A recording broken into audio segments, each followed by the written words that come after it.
Muy buenos días, mis hermanos, Dios les bendiga. Oremos, amados hermanos, por la palabra del Señor, por el Señor y su palabra y por nuestras vidas. Señor Dios Todopoderoso, Creador de los cielos y de la tierra, de las cosas visibles e invisibles, y en quien está puesta nuestra confianza por la gracia que nos has concedido, por medio de la cual hoy podemos invocar tu nombre y recibir tu propicia respuesta, porque has tenido compasión de nosotros viéndonos en nuestra desgracia, en nuestro pecado, en nuestra miseria. Has extendido tu misericordia sobre nosotros y nos has llamado a vida eterna. Por eso hoy, Señor, podemos estar reunidos en este santo lugar, santo por tu causa, para escuchar tu palabra, recibir tu bendición, tu exhortación, tu gracia abundante sobre nuestras vidas y poder reflejar en el mundo la bondad que nos has concedido, siendo luz y sal en medio de las tinieblas y la corrupción, Señor, que tenemos delante nuestro. Venimos, Señor, ante tu presencia, rogándote que extiendas tu gracia y tu compasión, Señor, no solamente sobre nuestras vidas, sino que también nos ayudes a tener compasión, Señor, de los necesitados, de los afligidos, de los angustiados. Nos unimos en oración, Señor, en esta mañana para rogarte, para que traigas consuelo, Señor, sobre nuestra hermana Alicia y su familia, quienes perdieron a su hermano, Señor, en esta semana. Guárdales, Señor, llévales con bien en el viaje que han emprendido para ir a visitar a sus familiares, Señor. Y utilízales también como instrumentos de tu gracia y de tu bondad, que en medio, Señor, de su dolor y de su aflicción, mis hermanas puedan ser luz, Señor, con su familia, Señor, y poder predicar el Evangelio y llevar gracia, Señor, a los afligidos y necesitados. También, amado Señor, te rogamos para que consueles, traigas aliento, fortaleza, sabiduría, dirección, ánimo, Señor, a los que se encuentran enfermos en medio de la iglesia. Te rogamos, Señor, por la pronta y buena recuperación de la señora Isabel, Señor. Te clamamos, Señor, para que tú le des ánimo y fortaleza en medio de los dolores que enfrenta en la recuperación de su cirugía, para que le des aliento y pueda estar pronto, Señor, de nuevo entre nosotros. Te clamamos, Señor, por la señora Alicia, por don Alfonso. Te pedimos por la señora Ana Lucía, por nuestra hermana Teresa, María Teresa, Señor, por Laurita. Te rogamos, amado Señor, por cada hermano y miembro de nuestra congregación que se encuentra en enfermedad y en la aflicción, para que les des ánimo, aliento, consuelo, Señor, para que utilices a sus familias como instrumento de tu gracia, Señor, y les acompañen en medio de su aflicción. También, Señor, suple las necesidades de aquellos, Señor, que están pasando por necesidad en la iglesia, y concédenos, Señor, ser parte de la extensión de tu bondad, Señor, hacia el mundo, para con nuestros hermanos. Señor, y en especial hoy te ruego que tengas compasión de mí, Señor, y me concedas exponer delante de mis hermanos tu palabra con claridad, Señor, con valor, también con pasión en mi corazón, Señor. Te ruego que pongas fuego en mi corazón, que vivifique, Señor, tu Santo Espíritu en mi vida y me concedas, Señor, no solamente la comprensión de tu palabra, Señor, sino un corazón compungido y quebrantado por el poder de tu gracia y la bondad, Señor, por medio de la cual hoy estamos aquí presentes. Te ruego, amado Señor, que los ojos de mis hermanos que se posan hoy sobre mí, Señor, yo les pueda dirigir hacia ti, que puedan ver en mí solamente la zarza, Señor, y a través mío el fuego de tu palabra. Ten compasión de mí, Señor, y concédeme ser la vasija en la cual puedo dar de beber a mis hermanos, Señor, tu santa palabra, Señor. Te ruego, amado Señor, que me humilles y tengas compasión de mí y me dejes en vergüenza, Señor, para que tu nombre sea exaltado y glorificado, Señor, y mientras menguo, Señor, tú crezcas. Señor, para que la gloria sea toda tuya, Señor, y no mía, y no me dejes, Señor, ni siquiera levantarme en altivez y orgullo en mi humildad, Señor, sino concédeme, Señor, aún en medio de lo que presumo de humildad, Señor, realmente ser humillado por tu gracia, Señor. Te ruego que tengas compasión de mí, Señor, porque mi corazón es engañoso, Señor, y fácilmente cede, Señor, ante las pretensiones del orgullo. Te agradezco, Señor, porque también ruego lo mismo para mis hermanos y para tu iglesia, Señor. Que no nos dejes caer en el orgullo de la altivez, Señor, y nos concedas mantenernos en humildad, mostrando todo el tiempo nuestra dependencia constante de ti. Gracias, amado Señor, porque tú has escuchado nuestra oración, porque así lo prometes en tu palabra y en eso confiamos y por eso clamamos y rogamos hoy delante de tu presencia, Señor. Amén. Buenos días, mis amados hermanos, Dios les bendiga. Vamos a ir a las Escrituras. Hoy vamos a iniciar con un nuevo libro en el Nuevo Testamento, el penúltimo libro de la Biblia que se llama Judas, la epístola de Judas a los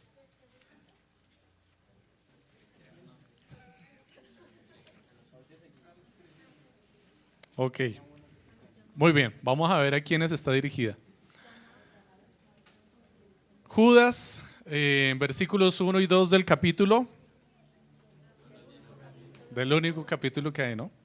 Muy bien. Judas, versículo 1 y 2 dice así la santa palabra del Señor. Leo para ustedes en la Nueva Biblia de las Américas. Judas, siervo de Jesucristo y hermano de Jacobo, a los llamados, amados en Dios Padre y guardados para Jesucristo. Misericordia, paz y amor les sean multiplicados. Amén. Pueden sentarse, mis hermanos. Muy buenos días aún para todos. Damos la bienvenida a las personas que nos acompañan por primera vez. Nos agrada que estén entre nosotros. Esperamos poder en este espacio edificar sus vidas por medio de la palabra del Señor y que salgan tan reconfortados y bendecidos como lo hemos sido nosotros por medio de la palabra. Esperamos poder mostrar a Cristo en medio de este espacio, que este púlpito sea opacado por la gloria y la majestad del Señor y de su palabra, para que toda la gloria se la lleve el Señor y su santa palabra. Y los ojos, sus ojos, amados hermanos, como decía en mi oración, no se posen en mí, más que para ver mis defectos, y se posen en el Señor para ver la gloria de su palabra.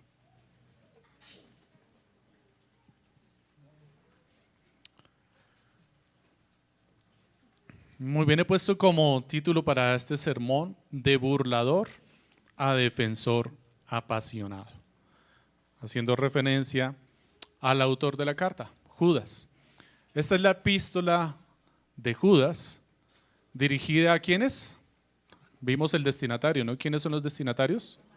Los llamados, los amados y los guardados en Cristo Jesús. Esta es considerada una de las epístolas o cartas católicas o universales. Sabemos que la palabra católico en latín significa universal, es decir que el destinatario de la carta no es alguien en específico como Efesios, como Corintios, sino que está dirigida a los creyentes en muchos lugares, como también lo está la carta de Santiago, las cartas de Pedro y la primera y segunda y tercera carta de Juan. Estas son las conocidas como las cartas universales o católicas. Esta carta entonces está dirigida a los creyentes en general. Vamos a ver una breve y concreta estructura de la carta para que podamos tener presente, y a lo largo del tiempo que el Señor nos conceda podamos ir exponiendo la palabra en medio de este texto. Vamos a encontrar entonces rápidamente que tenemos, como todas las epístolas, todas las cartas de la época, una introducción. En la introducción vamos a encontrar el autor y los destinatarios. Vamos a encontrar posteriormente el propósito de la carta, el cuerpo de la carta y finalmente una conclusión o la despedida de la carta. Dentro de la introducción lo común es que encontremos el autor y los destinatarios. El autor que encontramos en esta carta es ¿quién? Judas. ¿Cuál Judas? Siervo de Jesucristo o esclavo de Jesucristo. La palabra que aparece allí es dolos, que se traduce esclavo literalmente de Jesucristo, y se identifica como hermano de Jacobo. La pregunta entonces es, bueno, ¿cuál es este Judas? Dentro de muchísimas opciones que encontramos en las escrituras de hombres llamados Judas, que era un nombre muy común, me voy a centrar en 5 posibles. Tenemos el primero, uno de los conocidos, lo leíamos ahora dentro de la lectura pública de la palabra en Mateo, es Judas el Iscariote. ¿Será posible que este sea el autor de la carta? Ok, no. Claramente podemos entender por qué Judas el Iscariote no es el autor de la carta. Tenemos en Hechos 3:7 que Lucas hace referencia a un Judas llamado el Galileo. Este Judas el Galileo levantó una revolución en los tiempos anteriores de Jesús y en esa revolución, en esa sedición, murió. Así es que este Judas tampoco es posible. Lucas capítulo 6, versículo 16 se nos menciona a otro Judas. Dice que es Judas, el hijo de Jacobo. ¿Sabe cuál es este Judas? Es uno de los discípulos de Jesús, es uno de los 12 apóstoles, este otro Judas que está mencionando Lucas allí en 6:16.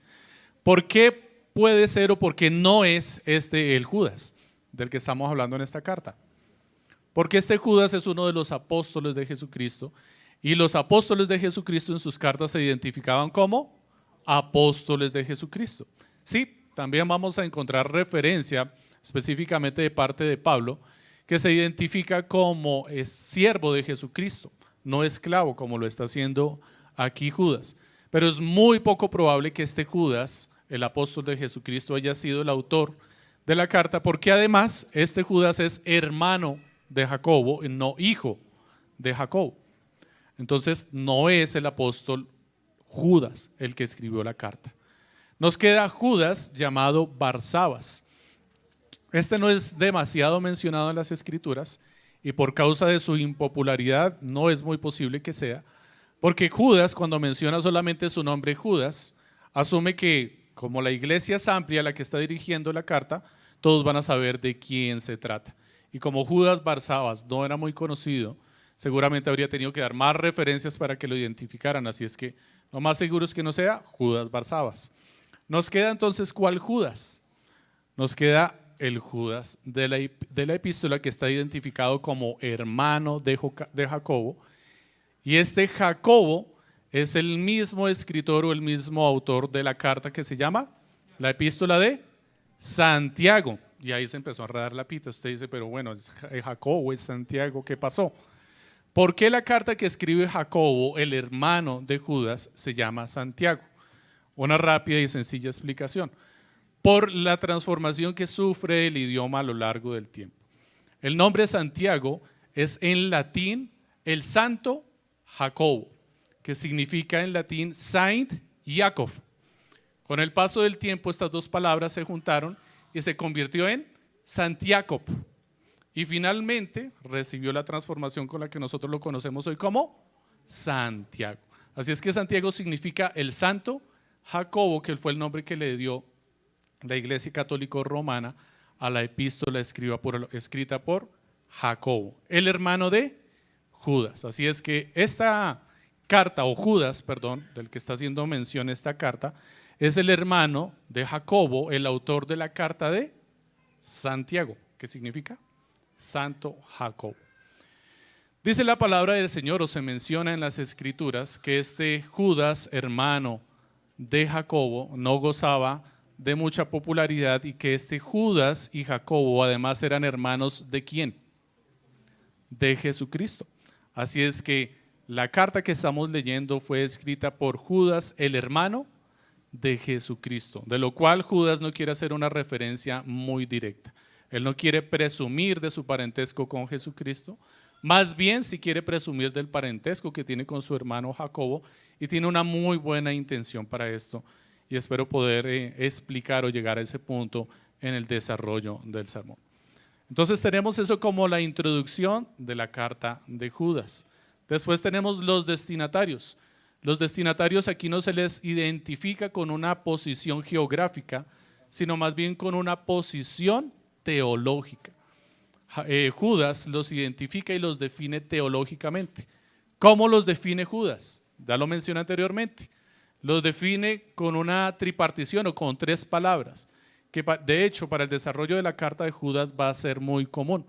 Dentro del contexto judío, y Judas como buen judío acostumbraba a escribir las cosas de una forma poética o agraciada.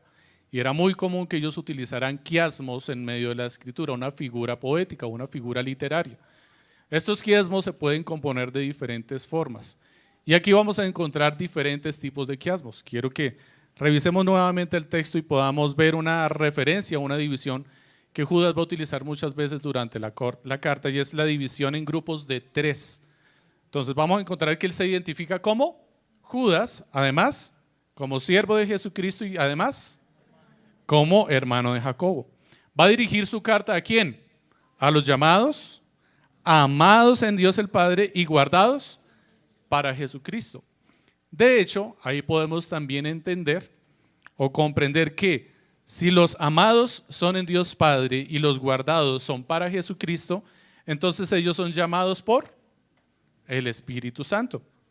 Y finalmente, la oración que Judas desea para los oyentes de su carta es misericordia, paz y amor. ¿Listo? Podemos encontrar la referencia, cómo está dividido el texto en grupos de 3. Esto es intencional, ¿ok? Esto es intencional de Judas y tiene un propósito para con ello. El propósito de la carta lo vamos a encontrar de los versos 3 al 4.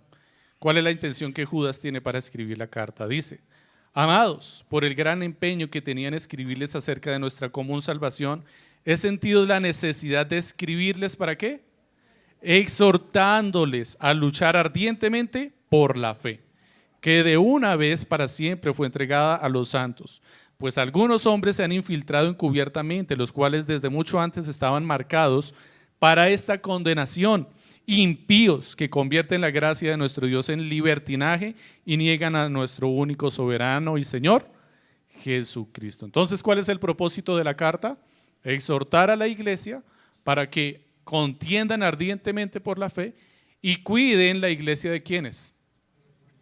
De los impíos, de los infiltrados, de los falsos maestros que han convertido la gracia abundante, la misericordia que varias veces mencionará Judas en esta carta, en libertinaje, en una licencia para pecar.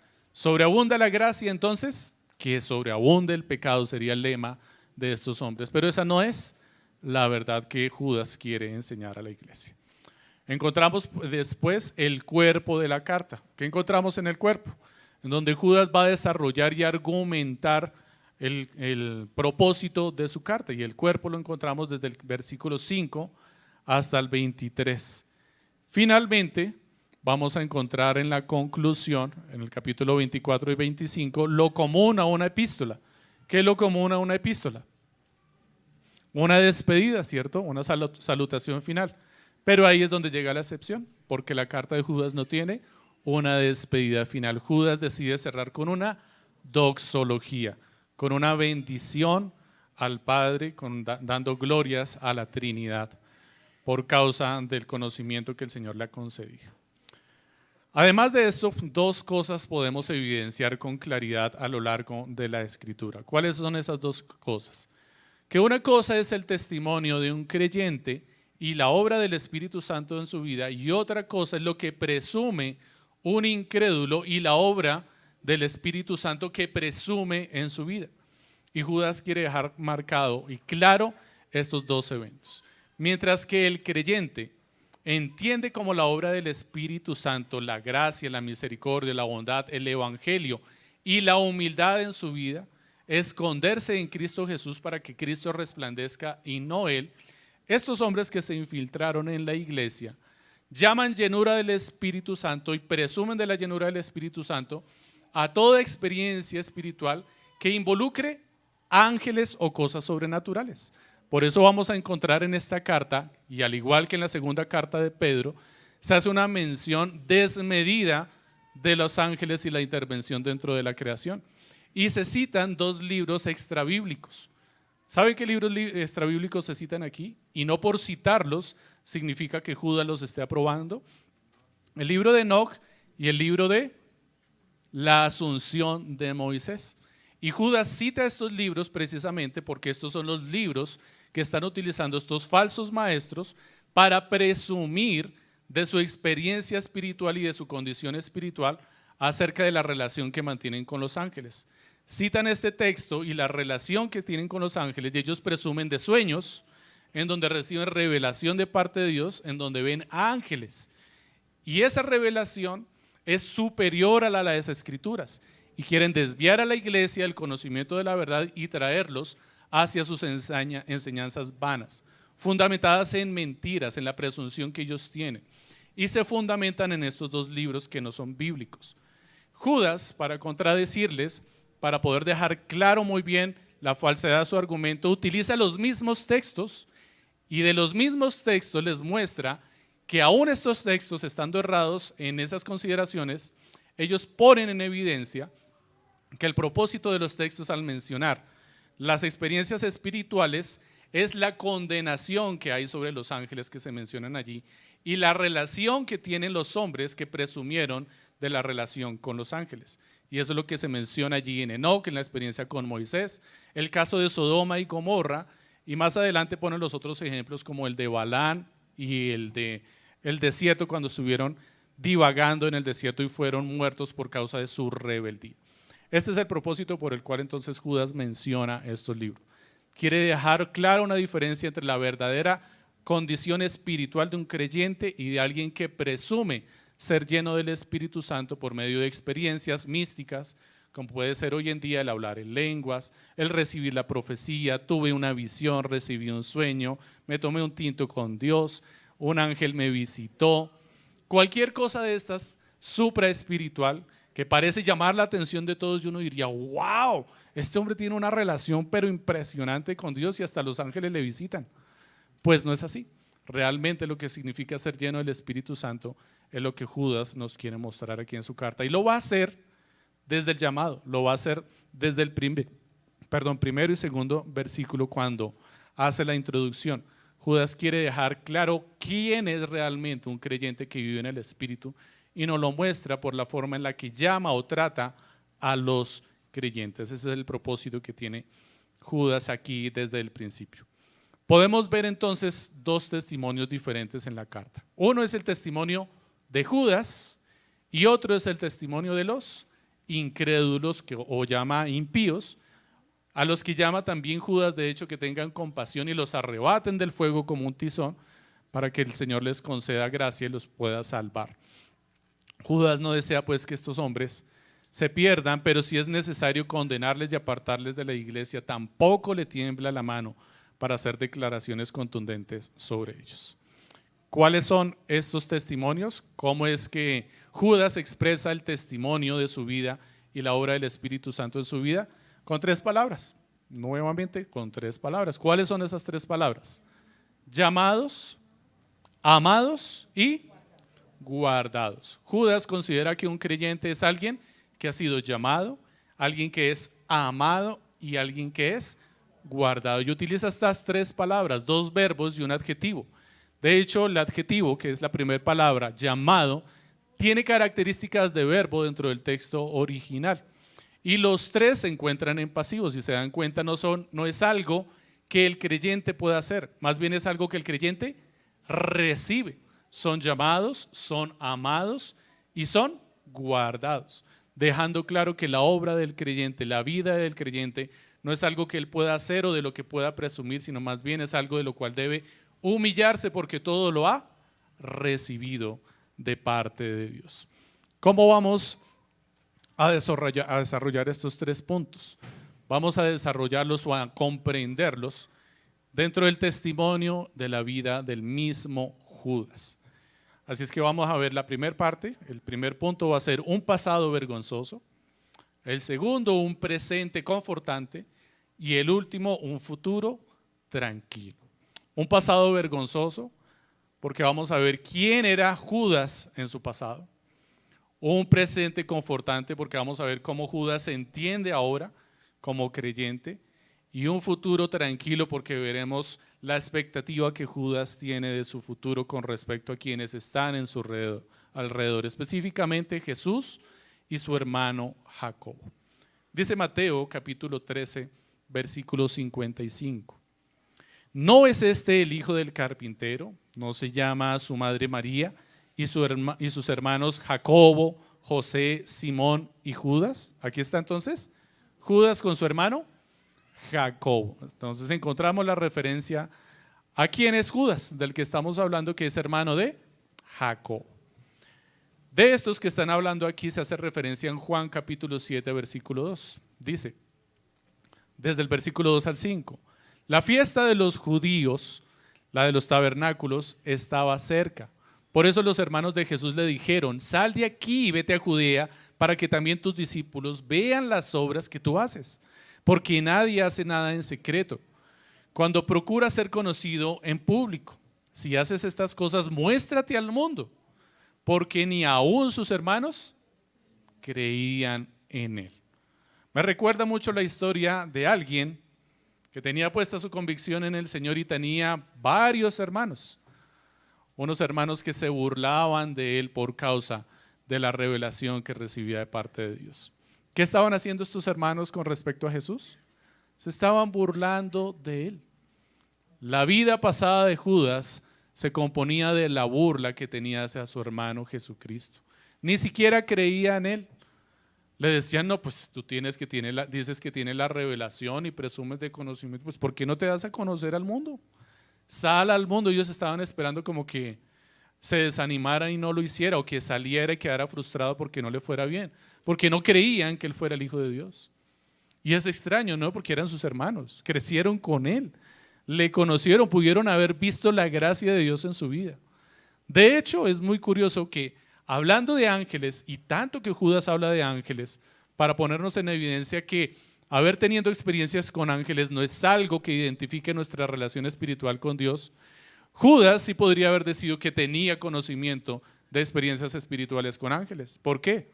Porque hacía parte de la familia santa, como lo llama la iglesia romana, la santa familia. María había recibido revelación de parte de Dios por medio de un ángel. José, por medio de visiones a través de un ángel, también recibió revelación del propósito de Dios para sus vidas.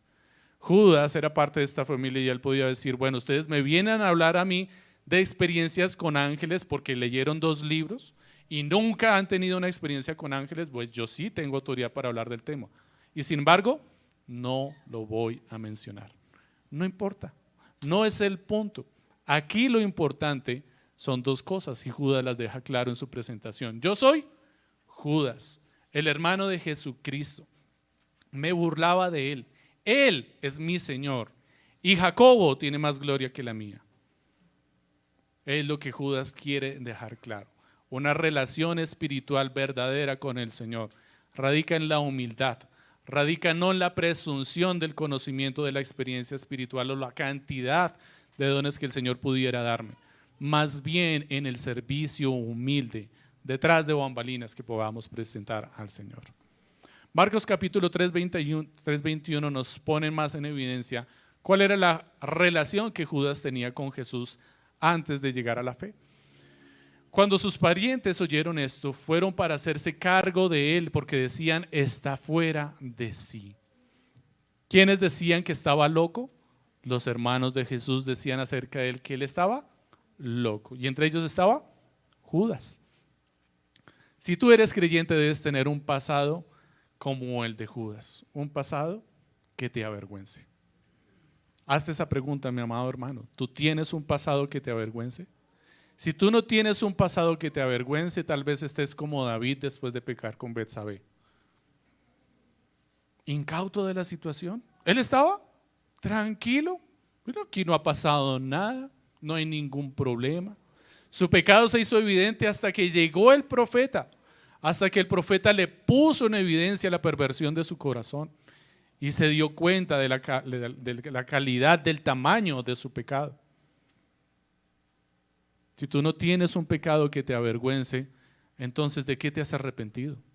¿Estás arrepentido? Puedes decir que te has arrepentido de algo, entonces mira para atrás y vas a encontrar un pasado como el de Judas. Un pasado de un burlador, un pasado vergonzoso, un pasado que tal vez quisieras ocultar, pero que ahora en Cristo seguramente será tu gloria. Porque si pones en evidencia la condición de tu pasado, como vamos a encontrar la evidencia en toda la Escritura, que no oculta los defectos y los pecados de los autores y compositores, si ponemos en evidencia nuestro pasado vergonzoso, solo una cosa va a resplandecer entre nosotros: Cristo y su gloria. Tú no puedes hacer nada para brillar aquí. Lo único que la gente podrá ver en ti es un chamizo y la gloria de Dios resplandeciendo en medio de ella. Su fuego poderoso. una vasija de barro que no tiene ningún valor, con usos comunes, en la cual hay un gran tesoro. Eso es lo que Judas quiere mostrarnos. ¿Tú tienes un pasado que te avergüence?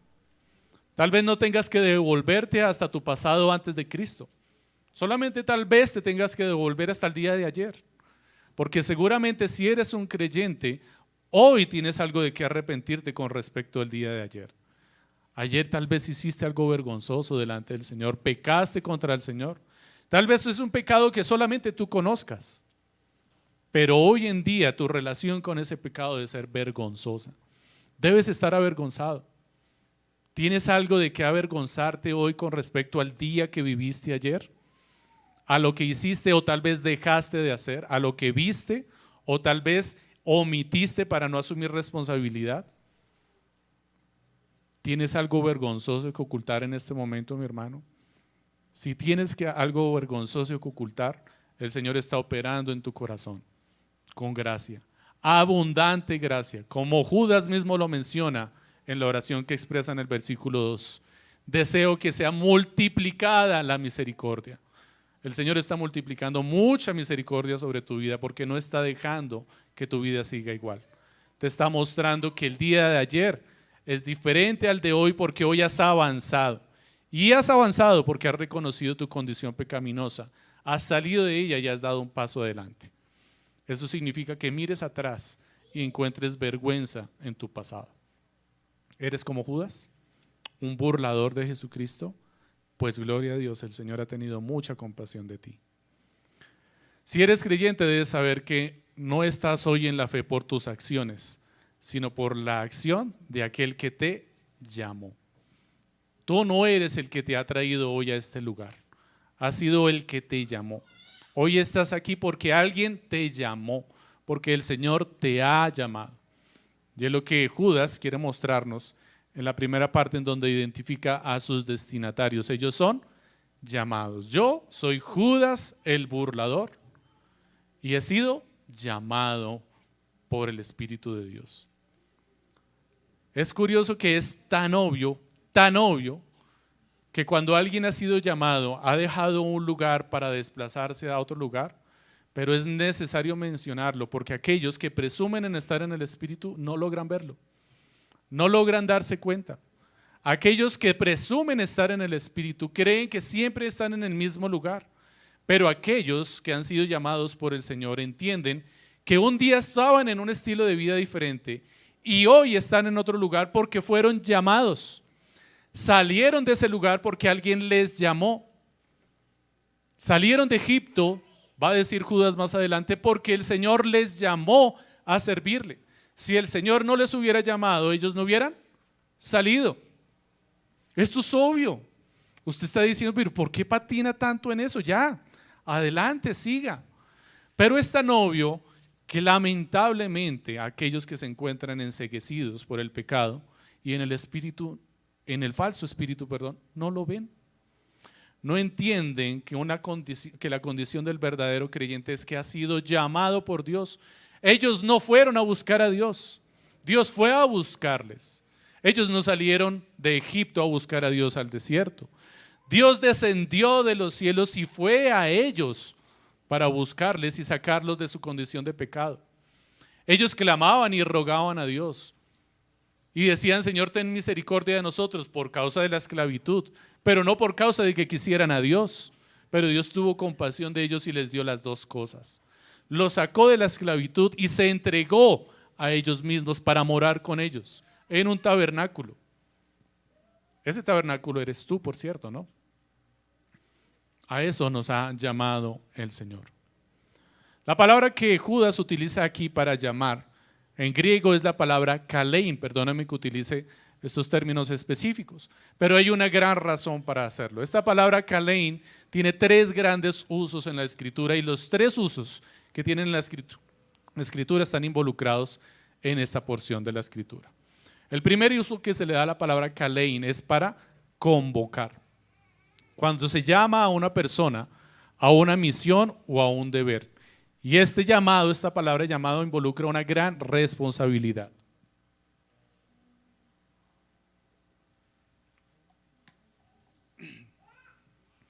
El cristiano, podemos decir, es llamado a servir a Cristo con una gran responsabilidad.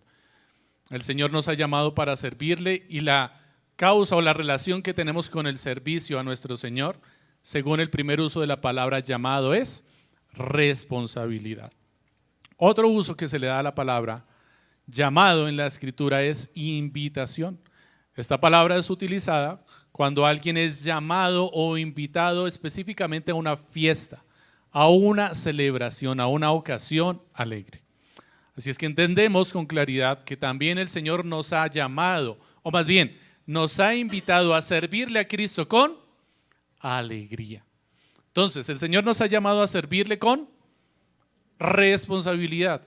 Nos ha llamado a servirle con alegría. Y por último, esta palabra es utilizada cuando alguien es llamado a rendir cuentas, cuando alguien es convocado en una condición judicial. Así es que el cristiano está llamado o convocado para rendir cuentas por los frutos de nuestro servicio a Cristo. Y tenemos claros ejemplos. Seguramente mientras yo mencionaba estas tres palabras de llamado, usted está recordando el uso de estas palabras dentro de las Escrituras, ¿cierto? Cuando llega el Señor y llama a sus siervos a que rindan cuentas de lo que hicieron con sus talentos. Cuando está el Señor y hace una gran invitación, convida a muchos a un banquete, a una fiesta. Tenemos los llamados claros en nuestra mente del Señor. El Señor nos ha entonces llamado a servirle con responsabilidad, con alegría y rindiéndole cuentas de los dones que nos ha dado. Judas, entendiendo con claridad la relación que tiene con su Señor, más adelante en los versos 3, 4 y 5, le va a llamar a Jesucristo déspotes. Él es nuestro déspotes, Él es el déspotes de Judas. Él tiene claro que si Él es su esclavo, el Señor Jesucristo es su amo, su Señor soberano. ¿Qué es lo que significa la palabra déspotes? Él es el soberano, Él es mi amo. Yo soy su esclavo, Él es mi Señor, Él es mi dueño. Yo tengo que rendirle cuentas a Él de lo que Él me ha dado, porque Él es el que me ha llamado. De entre muchos que estaban allí, Él me eligió a mí y me llamó por mi nombre, el nombre que me avergonzaba, y me dio un nuevo nombre y me ha llamado por ese nuevo nombre. Ahora soy esclavo de Jesucristo. Dejamos de ser esclavos del tirano, del que servíamos en Egipto, del faraón, y fuimos llamados para servirle con libertad, gratitud y amor a nuestro Señor que está en el desierto. Allí nos está guardando, preparando tabernáculo y tienda para nosotros, para que vivamos junto con Él. Eso es lo que Judas quiere decirnos allí cuando está hablando de su llamado.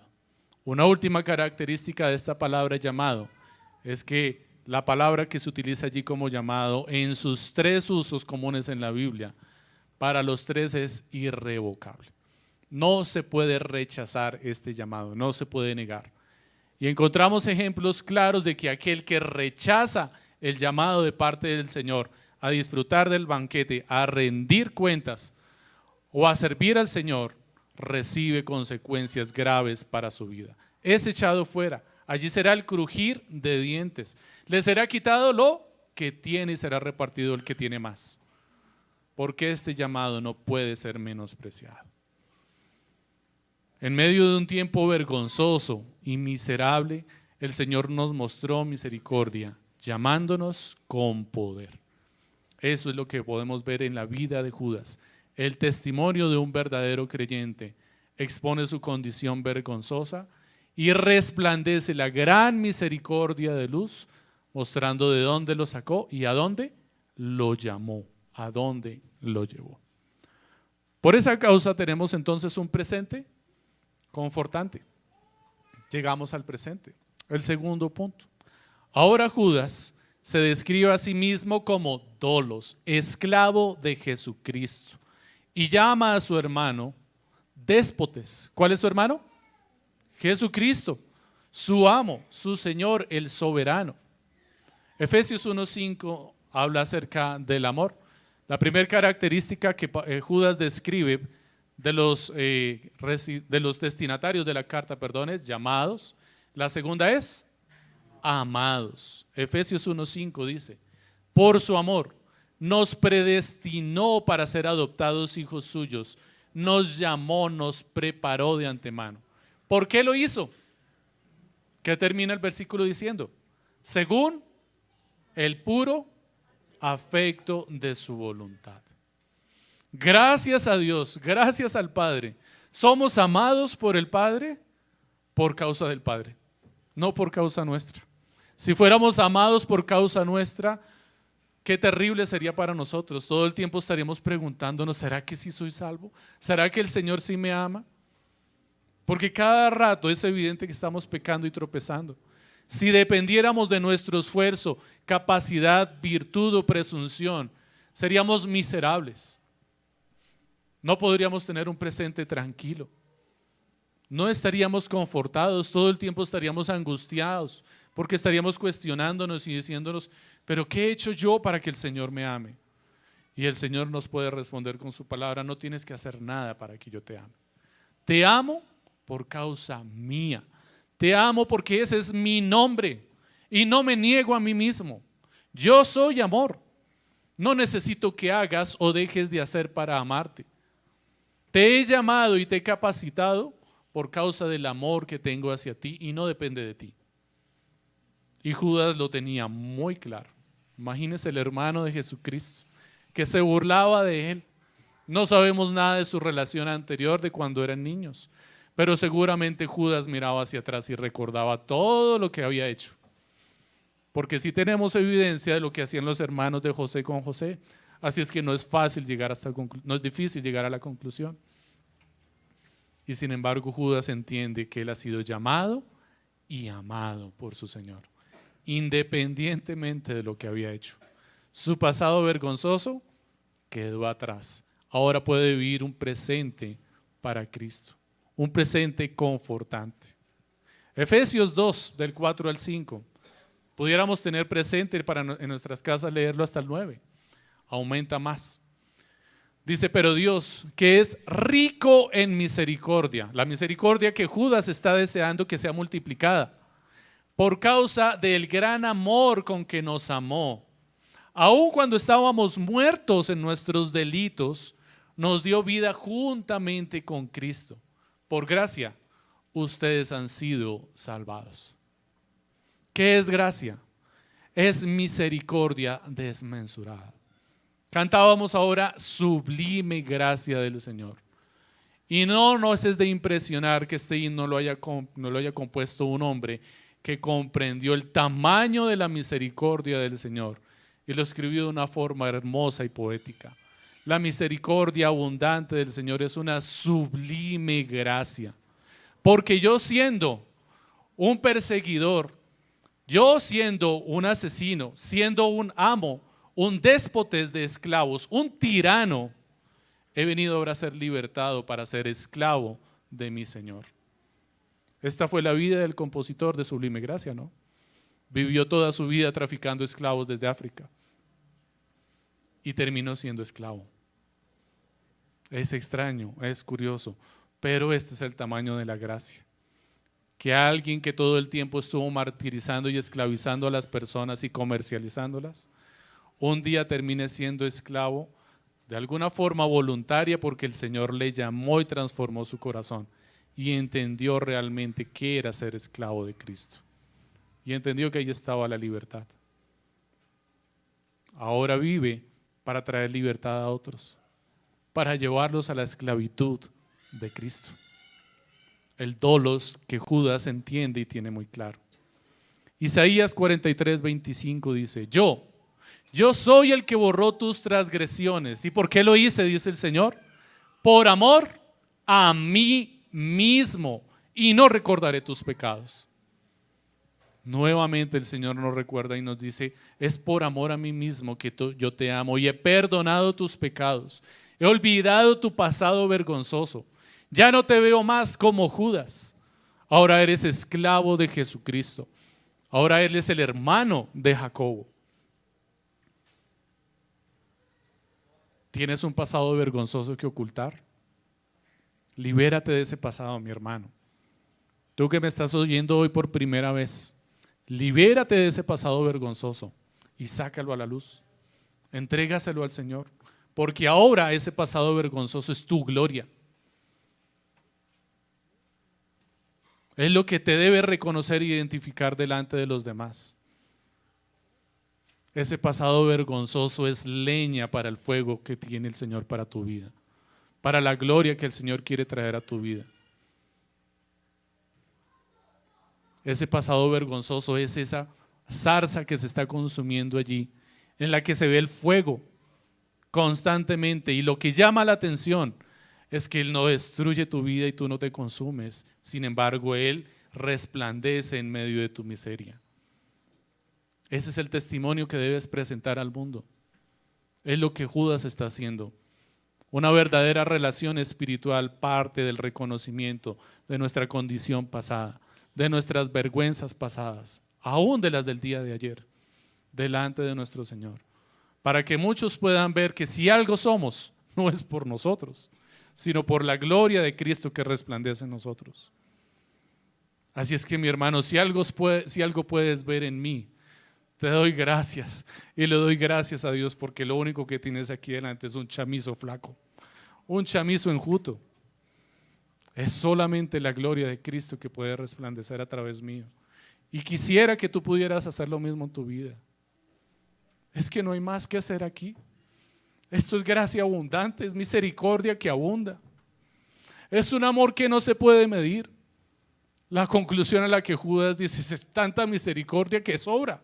Deseo que le sea multiplicada. Gracia, misericordia, paz y amor. Hay tanto que sobra. Repartan con liberalidad. Ese es el testimonio que Judas quiere que nosotros demos. El amor de nuestro Señor hacia sus hijos llamados no depende de nosotros. Él nos ama porque Él es amor. No es reconfortante tu vivir presente. Si estás en la fe, ¿no te reconforta esto? ¿No te trae tranquilidad tu presente? Saber que tu pasado fue miserable, pero que tu presente en el Señor es tranquilo por la gracia del Señor. Si Él te ha llamado, no hay nada que puedas hacer para que te deje de amar. Y si tú eres amado por el Señor, habrás entendido esto muy bien y no estarás pensando, entonces puedo pecar porque Él ya me ama y no me va a dejar de amar. Si eso es lo que estás pensando, la gracia del Señor no ha consumido tu corazón. Su amor no solamente es confortante, su amor también es confrontante. Dice 2 Corintios 5, 14, 15. Pues el amor de Cristo nos constriñe, habiendo llegado a esta conclusión, que uno murió por todos y por consiguiente todos murieron. Y por todos murió, para que los que viven ya no vivan para sí, sino para aquel que murió y resucitó por ellos. Es impresionante que Judas lo tenía muy claro y lo resumió con pocas palabras. La misma enseñanza de Pablo en Corintios. Judas tenía esto muy claro. El amor del Señor nos constriñe, nos empuja, mueve nuestras entrañas y nos lleva a vivir para el Señor, a servirle. Él nos ha llamado y nos lleva con lazos de amor. Su gracia se derrama de tal forma sobre nosotros que somos cubiertos por Él. Su amor nos constriñe de tal forma que el Señor derrama sobre nosotros su gracia y su bondad, y todos nuestros pecados son cubiertos por su sangre, como en el propiciatorio. El Espíritu de Dios es derramado sobre nosotros de tal forma que las aguas del bautizo nos cubren cuando son vertidas sobre nosotros. Esta es la gracia del Señor. Es tan abundante que te cubre por completo, que cuando el Señor mira desde el cielo hacia abajo, lo único que ve es la gloria de Cristo que te cubre.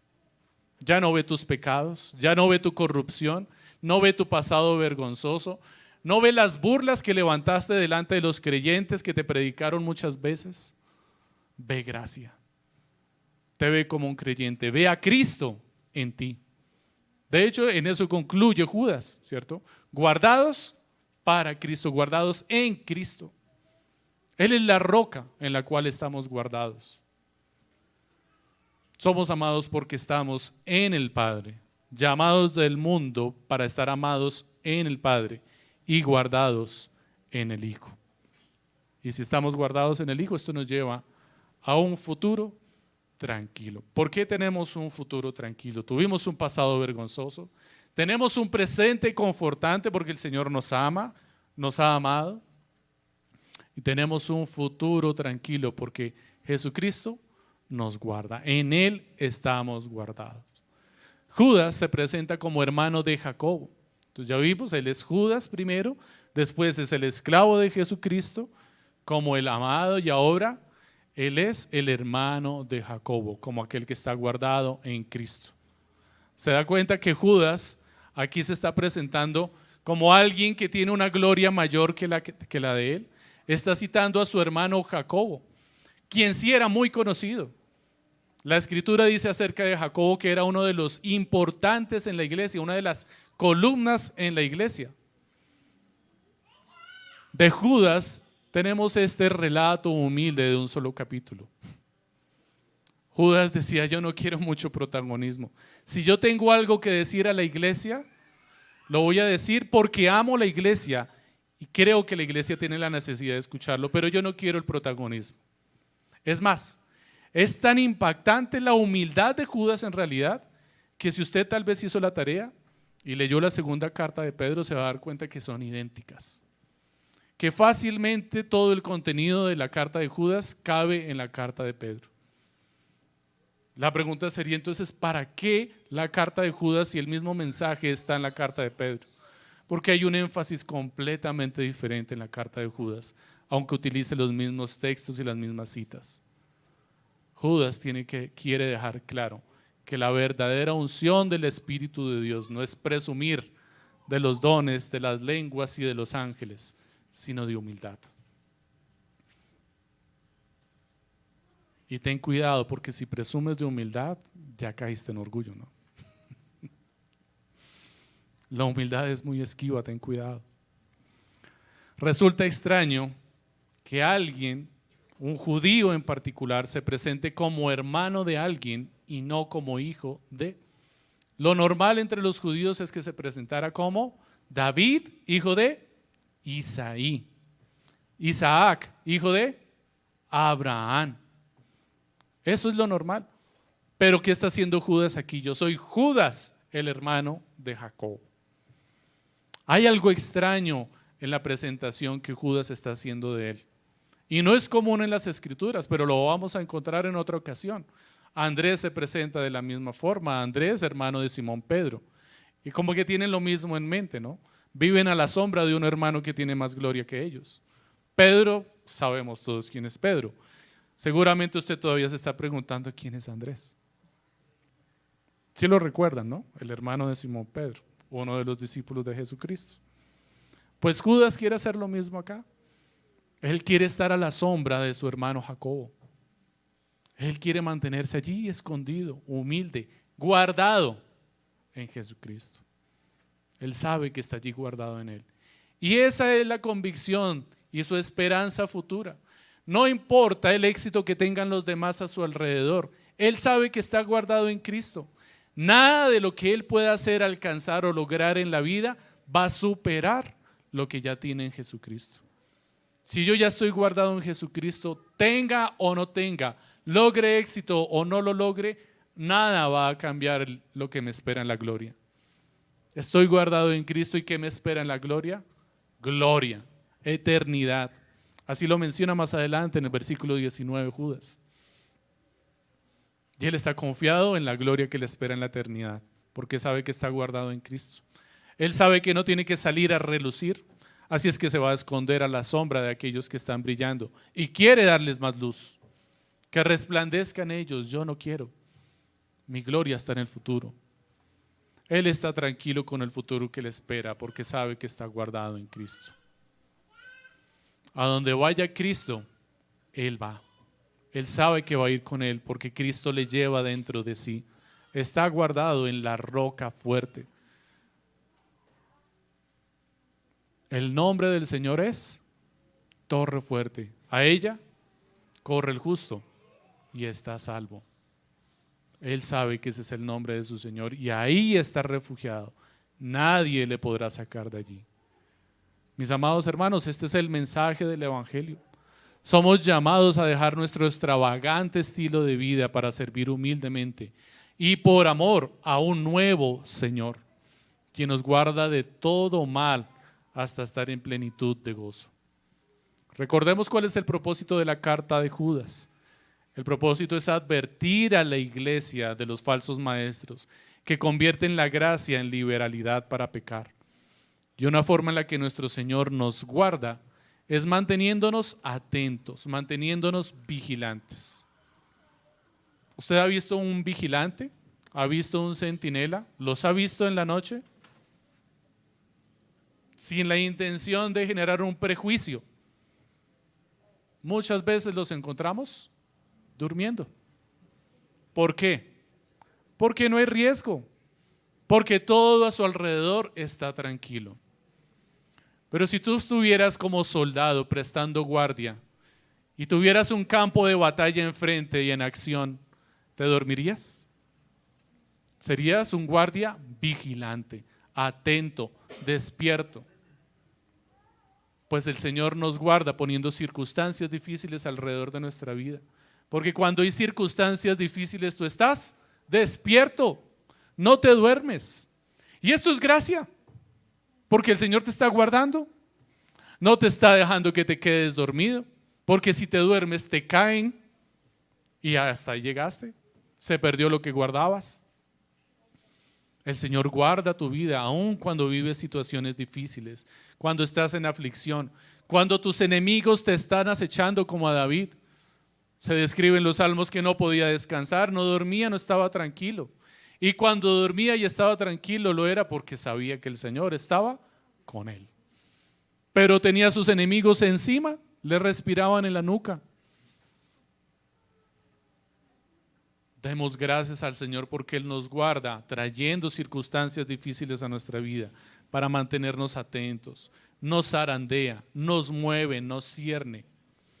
Judas nos llama a contender ardientemente por la fe, pero antes de exhortar a la iglesia, la alienta, la identifica, porque dice: por sus frutos los conoceréis. ¿Cómo identifica a la iglesia? Como los llamados, amados y guardados. Les da una identidad, les dice: estos son ustedes. Pero los que no son de la iglesia, los que están infiltrados, que tienen apariencia de piedad, es necesario que se pongan en evidencia. Así es que hay que zarandear esto. Vamos a cernirlo. Y lo que cae quedará guardado. Y lo que queda allí en el colador será desechado. El Señor está guardando su iglesia y por eso la cierne. Por eso la mueve. Por eso la zarandea. Para que se sepa quiénes son los del Señor y quiénes son los que están infiltrados. Mientras el evangelio se predique en el púlpito. Mientras la palabra del Señor se mantenga firme y adelante, sea declarada con veracidad y con valor, los altivos y codiciosos estarán al margen. No podrán pasar, se involucrarán, se filtrarán, intentarán meter sus mentiras, pero pronto saldrán a la luz. La iglesia tiene que estar vigilante, mis hermanos, tiene que estar atenta. Lo que deseas para los demás pone en evidencia la condición de tu corazón, y esto es lo último que Judas quiere decirle a la iglesia. Judas desea y hace una oración para la iglesia y dice: misericordia, paz y amor les sean multiplicados. Este es el deseo de Judas para la iglesia. ¿Y por qué Judas desea esto para la iglesia? Porque se pone en evidencia la condición de tu corazón con lo que tú deseas para los demás. ¿Eso es lo que tú estás deseando para tus hermanos? ¿Eso es lo que tú deseas para tu hermano en la carne? ¿Ese que es tu familiar? ¿Cuál es tu relación con tu hermano? Con tu hermano en la carne y con tu hermano en el espíritu. ¿Tratas a tu hermano como Judas trató a Jesús? ¿Todavía vives en el pasado vergonzoso de Judas? burlándote de tus hermanos? ¿O tratas a tu hermano como Judas trataba a Jacobo, dándole un lugar de eminencia, humillándose y considerándose menos y teniendo por alto estima a los demás? Este es un mensaje directamente para hermanos, en la sangre, porque nos está hablando Judas de sus dos hermanos y de la relación que tenía con sus dos hermanos.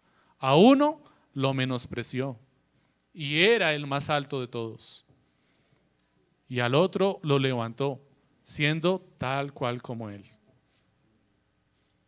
Y eso por la gracia que Jesucristo le expresó. Tuvo compasión de él. Judas tenía muy claro que la gracia del Señor es abundante y generosa.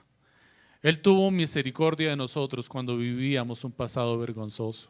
Nos da paz en medio de nuestras circunstancias presentes y podemos ver que nos ama al darnos su fruto, un futuro eterno.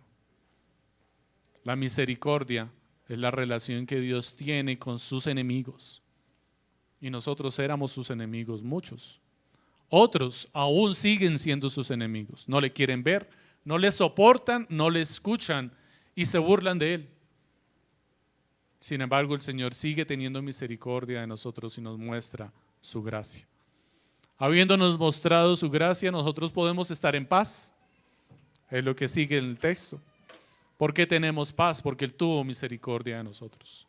Y si tú estás en paz, te sientes amado y puedes amar. Es congruente. Podemos ver cómo Judas organizó meticulosamente cada una de las palabras que utilizó en su texto y todas están coordinadas.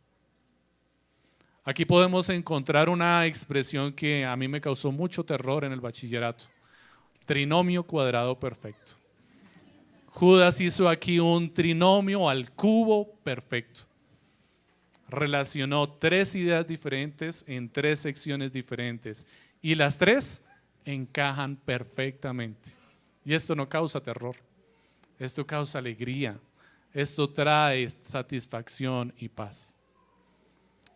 Doy gracias a Dios porque me hace ver que no contiendo por la fe, sino por mi orgullo. Mi discusión, mi exposición, mis pretensiones no son muchas veces por la fe, son más bien por mi orgullo, y doy gracias al Señor porque me lo ha mostrado. No me ha dejado como aquellos que están ciegos, que lo que es evidente no lo podían ver. Me consideraba superior a mí mismo y me enaltecía por encima de mi prójimo, de mis hermanos, menospreciándoles, no solamente en la carne, sino en la fe. He olvidado que soy llamado, y a veces pienso más bien que yo fui quien llamó a Dios a su vida. ¿Has escuchado esa expresión, verdad? He aquí yo estoy a la puerta y llamo, pero ¿en dónde centras la parte del mensaje? Si tú abres la puerta, el Señor viene a tu vida, invítalo a tu vida. Tú terminas llamándolo a Él, pero el mensaje hace el énfasis ¿en dónde? En que Él fue el que nos llamó. ¿Tú fuiste acaso al cielo a buscarlo a Él? No, Él descendió de los cielos y se despojó de su gloria por buscarte a ti. Desnudó su mano y dice que la metió en el lodo cenagoso para rescatarte de tu pasado vergonzoso. Esto es el evangelio claro y contundente. Necesito recordar mi pasado vergonzoso. Mi hermano, tú necesitas recordar tu pasado vergonzoso. Necesitas entender que eres amado por su misericordia. Necesito ver que mis esfuerzos no van a mejorar mi futuro más de lo que Él ya tiene reservado para mí. Nada de lo que tú puedes hacer mejorará la gloria que Él tiene preparada para ti. Necesito mostrarle a mis hijos el evangelio entre Judas y su hermano Jacobo, y no la arrogancia con la que Judas trataba a su hermano Jesús. Que mis hijos aprendan a tratar a sus hermanos como Judas trataba a Jacobo y no como Judas trató a Jesús. Enséñale eso a tus hijos. Necesito orar para que mis hermanos les sea multiplicada la misericordia, la paz y el amor, y para que a mí me sea concedido el honorable título de esclavo de Jesús y el hermano del destacado Jacobo. Es necesario que él crezca para que yo mengue. Demos gracias al Señor, mis hermanos.